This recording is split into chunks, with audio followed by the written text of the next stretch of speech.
Nagsagawa ang Land Transportation Office o LTO Region 1 ng seminar sa kaligtasan sa daan para sa mga motorcycle riders bilang bahagi sa pagdiriwang ng Road Safety Month ngayong Mayo. Sinusuportahan ng inisyatibong ito ang pambansang tema ngayong taon na Drive to Protect Safe Streets, Safe Children at pinapalakas nito ang kanilang patuloy na pagtutok sa kanilang advokasya na Commit to Life. Binigyang diin dito ang mahalagang papel na ginagampanan ng mga motorista sa pagtataguyod ng kaligtasan sa daan at responsableng pagmamaneho.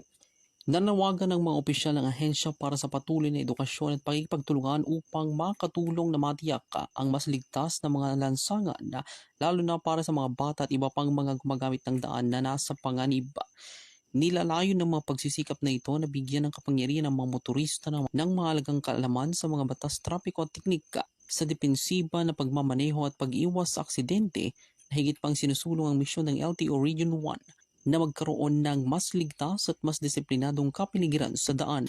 Para sa programang Bombo Reports First Edition Patrol numero 5, Bombo Oliver ako mas nag-uulat para sa number 1 and most trusted radio network in the country, Bombo Radio Philippines, Basta Radio. Bombo!